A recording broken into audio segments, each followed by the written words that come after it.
కాంగ్రెస్ పార్టీలో assembly elections వచ్చే ముందు నాకు చాలామంది చెప్పారు కాంగ్రెస్ పార్టీ చాలా చోట్ల కూడా మనకు ఎక్కువ బలపరచడానికి కార్యకర్తలు లేరు, కార్యకర్తలు అవసరం అని చెప్పి ఆ రోజులలో మనమందరం చూసిన సంగతి. కానీ ఈరోజు మనం ఏ గ్రామానికి వెళ్ళినా కానీ నిజంగా సంతోషమైన విషయం ఏంటంటే మన కాంగ్రెస్ పార్టీ కార్యకర్తలు అన్ని చోట్ల కూడా చాలా కష్టపడి మన పార్టీని బలపరచాలని చెప్పి అందరూ కూడా పనిచేయడం జరిగింది. నాకు లాస్ట్ ఏమనిపించిందంటే రిజల్ట్స్ అన్ని చూసిన తర్వాత అసలు పోటీ నిజంగా పోటీ ఎక్కడైతే ఉండదో అది కేవలం కాంగ్రెస్ అభ్యర్థులనే పోటీ ఉండే. టీఆర్ఎస్ ఏదైతే ఇప్పుడే సతీష్ గారు చెప్పారో 17 స్థానాల్లో ఏదైతే గెలిచినారో అక్కడ కూడా కేవలము మన కాంగ్రెస్ అభ్యర్థులలో పోటీ ఉన్నందువల్లనే గెలిచింది, కానీ వాళ్ళ బలంతో ఎక్కడ గెలవలేదు. రామరెడ్డి కేవలం మన ఇద్దరు క్యాండిడేట్లు ఉండడం వలన మనము చీల్చుకొని మనము టీఆర్ఎస్ అభ్యర్థిని గెలవడం జరిగింది. కానీ వాళ్ళు టీఆర్ఎస్ని గెలవడానికి ఏ సీటు కూడా గెలిచే పరిస్థితి లేదు. మనము ఏదైతే ఈ 2 సంవత్సరాలు గ్రామంలో అన్ని చోట్ల కూడా వెళ్ళి అభివృద్ధి కార్యక్రమాలు ఏదైతే చేసుకున్నామో రాష్ట్ర ప్రభుత్వం ఈ గ్యారంటీ కార్డు, ఇందిరమ్మ ఇల్లు, కొత్త రేషన్ కార్డు, సన్న బియ్యము ఇవన్నీ కూడా ప్రజలు చాలా సంతోషపడుతున్నారు. అది ముఖ్యమైన విషయం ఏంటంటే నిన్న ముఖ్యమంత్రి గారు కూడా నిన్న రాష్ట్ర వ్యాప్తంగా ఏదైతే రిజల్ట్స్ వారు అనౌన్స్ చేస్తారో దాంట్లో కూడా కేవలము రాష్ట్ర ప్రభుత్వం మంచి పనులు చేస్తుందని చెప్పి ప్రజలందరూ కూడా రాష్ట్ర వ్యాప్తంగా ఒక ఆమోదం ఇవ్వడం జరిగింది. చెన్నూరు నియోజకవర్గాన్ని రూపుమార్పు చేసే బాధ్యత నా పైన ఉన్నది. నేను డెఫినెట్లీ మళ్ళీ వచ్చే రోజులలో మనం ఇంకెక్కువ అభివృద్ధి కార్యక్రమాలు తీసుకుందాము, ప్రజలకు సేవ చేస్తాము. అదే మన ఒక ఏకైక లక్ష్యము. ప్రజలకు ఎట్లా సేవ చేయాలి, ప్రజలు ప్రేమ ఎట్లా సంపాదించాలి, అది మన కార్యక్రమం. కొందరికి ఉండేది కొన్ని చోట్ల మనం కూడా క్యాండిడేట్స్ వాళ్ళు ఇద్దరు కొట్లాడుకునేటప్పుడు ఇప్పుడు ఫ్యూచర్ మున్సిపల్ ఎలక్షన్లలో ఇట్లా ఉండదు. ఎందుకంటే ఈసారి కొంచెం ఎక్స్ట్రా డెమోక్రటిక్గా పోయినాం మనము. సరే కొందరు పార్టీ వ్యతిరేకంగా కూడా నిలబడడం అవన్నీ కూడా జరిగాయి. కానీ మున్సిపల్ ఎలక్షన్లో అయితే అన్ని పకడ్బందీగా మనము మంచిగా మన క్యాండిడేట్స్ ఎవరైతే గెలిచే క్యాండిడేట్ మొదలే నిర్ణయించుకొని మనము డెఫినెట్లీ మున్సిపాలిటీ కూడా స్వీప్ చేద్దాం. మీరు అందరు కూడా ఒక విషయం గమనించాలి. మనము మన కార్యక్రమం ఏంది, కాంగ్రెస్ పార్టీని మనం బలపరచాలి, మన గ్రామాల్లో మనం మంచి అభివృద్ధి చేసుకోవాలి. మనము ప్రజలు ఏదైతే ఆలోచిస్తున్నారు మీరు అందరు చూస్తున్నారు. మిషన్ భగీరథి ఫెయిల్ అయింది. మనం మొత్తం గ్రామాలలో అన్ని చోట్ల కూడా బోర్వెల్స్ వేయించినాం. మొన్న కూడా ఎలక్షన్ క్యాంపెయిన్లో పోయినప్పుడు చాలా మంది అడిగినారు. నేను ఇప్పుడే కలెక్టర్ గారు చెప్పినాను, నాకు ఇంకా కొన్ని బోర్వెల్స్ కావాలి, మన గ్రామాలలో ఇంకా మంచినీటి కరువు ఉంది, అన్ని చోట్ల కూడా వార్డులలో కూడా బోర్వెల్స్ వేసే అవసరం ఉన్నది. అవి కూడా ఇమీడియట్లీ శాంక్షన్ చేపిస్తాను. ఏదైతే మాట ఇచ్చినామో మొన్న ఎలక్షన్లో గ్రామానికి నిధులు ఇస్తానని చెప్పి ఏదైతే మాట ఇచ్చినో ఆ మాట 100% నిలబెట్టుకుంటానని చెప్పి మీ అందరికీ కూడా ఏదైతే మీరు సహకారం చేస్తారు. ఎందుకంటే అందరూ కూడా నిజంగా చెప్పాలంటే ఏ గ్రామానికి వెళ్ళినప్పుడు కూడా అందరూ మన కార్యకర్తలు అందరూ కూడా మంచిగా స్పందించి వాళ్ళందరూ కూడా ప్రజల దగ్గరికి వెళ్ళి మన కాంగ్రెస్ పార్టీ గురించి మాట్లాడుతున్నారు.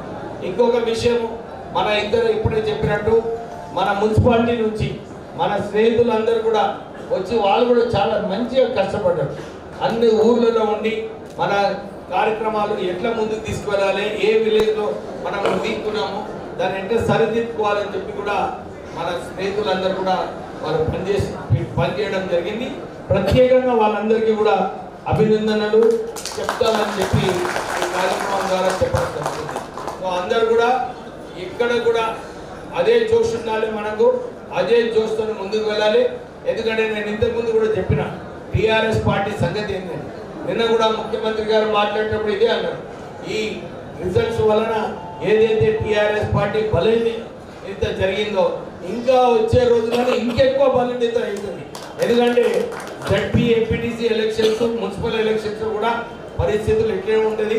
మన రాష్ట్ర ప్రభుత్వం ఉన్నది, గవర్నమెంట్లో ఉన్నది, మనం పని చేస్తున్నాము. అన్ని చోట్ల కూడా మంచిగా పనిచేసి అభివృద్ధి చేసి ప్రజల ప్రేమ గెలుచుకుందాము. సో మీరందరూ కూడా ఇన్ని రోజులు ఇంత సహకరించినందుకు మీ అందరికీ కూడా నేను మళ్ళొక్కసారి శిరస్సు వంచి మీ అందరికీ కూడా అభినందనలు, కృతజ్ఞతలు చెప్తున్నాను. మున్సిపల్ ఎలక్షన్స్కి మనం గెరప్ చేద్దాము. ఈరోజే నేను కలెక్టర్ గారు, మున్సిపల్ కమిషనర్ గారితో మాట్లాడడం జరిగింది. నేను ఇంతకుముందు కూడా చెప్పిన మన మున్సిపాలిటీస్కి, అన్ని మున్సిపాలిటీస్కి 3 మున్సిపాలిటీస్ ఉన్నాయి. 3 మున్సిపాలిటీస్లో కూడా సుమారు 50 కోట్ల రూపాయల పనులన్నీ కూడా త్వరలోనే ప్రారంభమవుతుంది. దాంతోపాటు మన అమృత్ స్కీమ్ ఏదైతే ఉందో, మంచినీటి స్కీమ్, ఇది కూడా చాలా మంచి ప్రోగ్రెస్ నడుస్తుంది. మొన్న నేను కాంట్రాక్టర్తో మాట్లాడిన తర్వాత, ఎందుకంటే ఈ అమృత్ స్కీమ్లో కొన్ని నిధులు కేంద్రం నుంచి వచ్చే అవసరం ఉంది, కానీ కేంద్రం నుంచి నిధులు రావడం లేదు. మళ్ళీ కూడా కాంట్రాక్టర్ అన్నాడు, చెన్నూరు నియోజకవర్గానికి ప్రత్యేకంగా మీ కాంట్రాక్టర్లకు ఎక్కడ కూడా ఇబ్బంది లేకుండా నేను నిధులు ఇస్తాను. మనము ఈ వచ్చే 6 నెలల్లో ఈ స్కీమ్ మొత్తం పూర్తిగా చేసుకుందామని చెప్పి వారు మాట ఇవ్వడం జరిగింది. సో దాంతోపాటు ప్రత్యేకంగా చెన్నూరు కోసం ఇంకొక ఆల్టర్నేట్ వాటర్ సప్లై, మన బతుకమ్మ వాగే కాదు, గోదావరి నీళ్ళు కూడా వచ్చేలాగా ఒక డిపిఆర్ ప్రిపేర్ చేయడం జరిగింది. అదొక 45 కోట్లతో అది కూడా త్వరలోనే శాంక్షన్ అవుతుంది. సో మన చెన్నూరు నియోజకవర్గానికి, టౌన్కి వచ్చే 15 సంవత్సరాల వరకు మంచినీటి గడువు లేకుండా చేస్తామని చెప్పి ప్రజలందరికీ కూడా.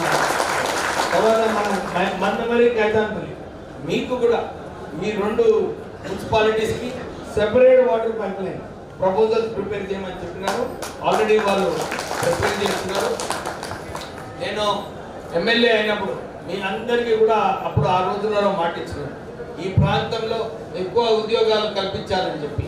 ఆల్రెడీ సింగరేణి సంస్థతోని మీకు తెలుసు, కాకా వెంకటస్వామి గారు ఎంపీగా ఉన్నప్పుడు, వినోద్ గారు మినిస్టర్గా ఉన్నప్పుడు మన జైపూర్ పవర్ ప్లాంట్ తీసుకొచ్చి అక్కడ 850 మెగావాట్ల ప్లాంట్ స్థాపించడం జరిగింది.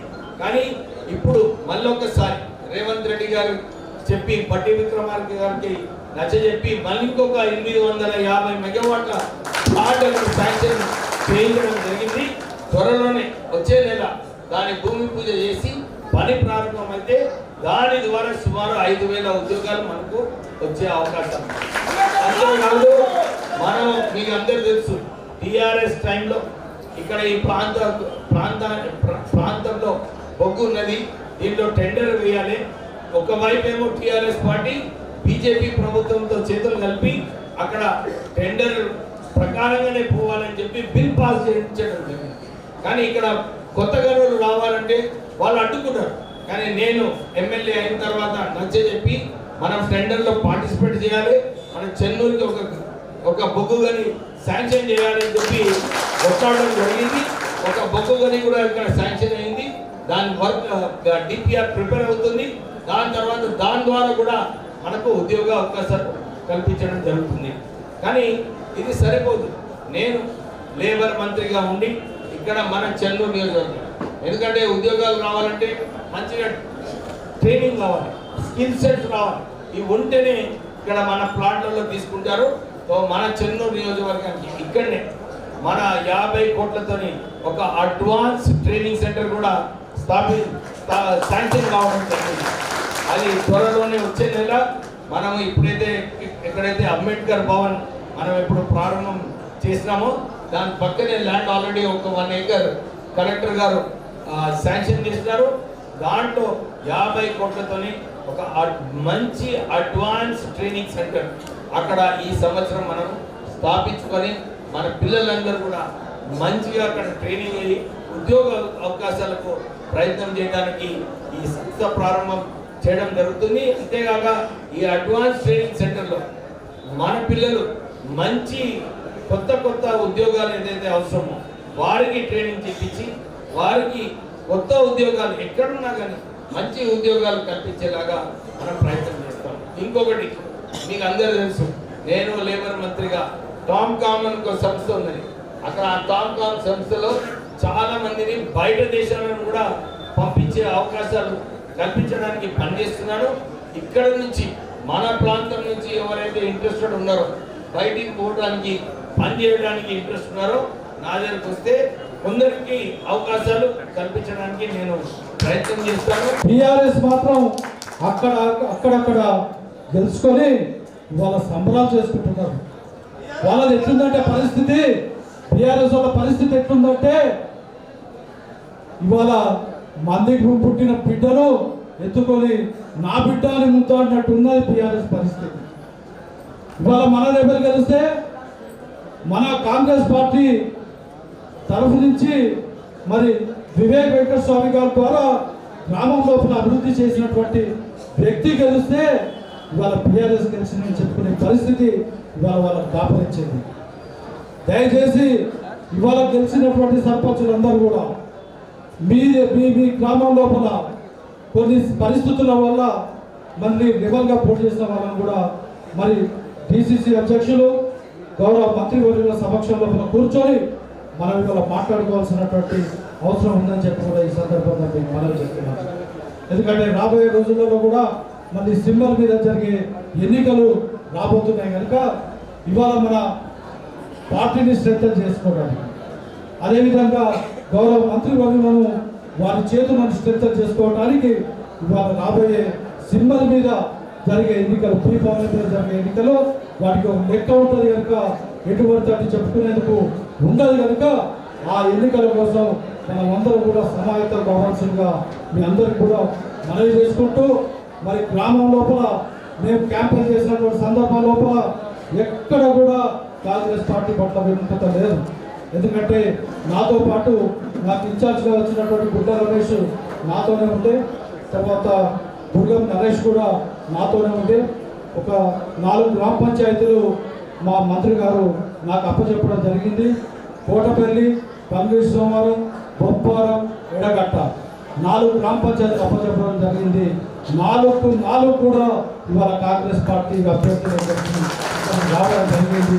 ఇవాళ ప్రతి ఒక్కరు కూడా ఇవాళ కాంగ్రెస్ పార్టీ సిద్ధాంతాలను ఇప్పటితో మనకు అయిపోలేదు, ఇప్పటితో మన బాధ్యతలు తీరిపోలేదు. కాంగ్రెస్ పార్టీ అమలు చేస్తున్నటువంటి సంక్షేమ అభివృద్ధి కార్యక్రమాలు, డిసిసి అధ్యక్షులు చెప్పినట్టు కాంగ్రెస్ పార్టీ అమలు చేస్తున్నటువంటి అభివృద్ధి సంక్షేమ కార్యక్రమాలను ప్రజల్లోకి తీసుకెళ్ళడానికి ఇవాళ ప్రభుత్వానికి ప్రజలకు వారదు మీరే కనుక ఇవాళ కార్యక్రమాలన్నీ కూడా ప్రజల్లో ఇంజెక్ట్ చేయడానికి ఇవాళ వారదుగా ఉన్నటువంటి సహచర ప్రతి ఒక్క కాంగ్రెస్ పార్టీ కార్యకర్తలు, నాయకులందరూ కూడా కృషి చేసి రాబోయే రోజులలో జరిగే మున్సిపల్ ఎన్నికలు కావచ్చు, జెడ్పీటీసీ ఎన్నికలు కావచ్చు, ఎంపీటీసీ ఎన్నికలు కావచ్చు, జిల్లా పరిషత్ చైర్మన్ ఎన్నికలు కావచ్చు, ఎంపీపీ మండల ప్రెసిడెంట్ ఎన్నికలు కావచ్చు, అన్ని ఎన్నికలు కూడా ఏ ఎన్నిక జరిగినా కూడా ఇవాళ వార్డు మెంబర్ నుంచి పార్లమెంట్ మెంబర్ వరకు కూడా ఇవాళ కాంగ్రెస్ పార్టీ అభ్యర్థులే ఉండాల్సినటువంటి అవసరం ఇవాళ గ్రామాల్లో ఉంది. గ్రామాల అభివృద్ధి చెందాలంటే స్థానిక సంస్థలు బలోపేతం కావాలి. స్థానిక సంస్థలు బలోపేతం కావాలంటే అధికారంలో ఉన్నటువంటి కాంగ్రెస్ పార్టీ అభ్యర్థులు గెలిస్తే మాత్రమే ఇవాళ స్థానిక సంస్థలు బలోపేతం అవుతాయి, గ్రామాలు అభివృద్ధి చెందుతాయి. గ్రామాలలో ఆర్థిక వ్యవస్థ పురోగమన చెంది ఇవాళ కొనుగోలు శక్తి గ్రామాలలో పెరిగిన సందర్భం లోపల మరి గ్రామాలన్నీ కూడా అభివృద్ధి చెందుతాయి కనుక ప్రతి ఒక్కరు కూడా ఇప్పుడు రాబోయే అన్ని స్థానిక సంస్థల ఎన్నికలలో ఇవాళ సర్పంచులను ఏ విధంగానైతే మంత్రి గారి నాయకత్వం లోపల ఇవాళ స్థానిక సంస్థల లోపల సర్పంచులను ఏ విధంగానైతే 83-84% గెలిపించుకున్నామో వచ్చే జెడ్పీటీసీ ఎంపీటీసీ ఎన్నికల్లో 83-84% సరిపోదు. 100% 32 జిల్లా పరిషత్లలో కాంగ్రెస్ పార్టీ జెండా ఎగరాలంటే అన్ని జెడ్పీటీసీలు గెలవాలి, అన్ని ఎంపీపీలు గెలవాలంటే అందరూ ఎంపీటీసీలు గెలవాలి, అన్ని మున్సిపల్లు గెలవాలంటే అందరు కౌన్సిలర్లు గెలవాలి. ఆ విధంగా మీరందరూ కూడా కృషి చేయాల్సిందిగా మనవి చేసుకుంటూ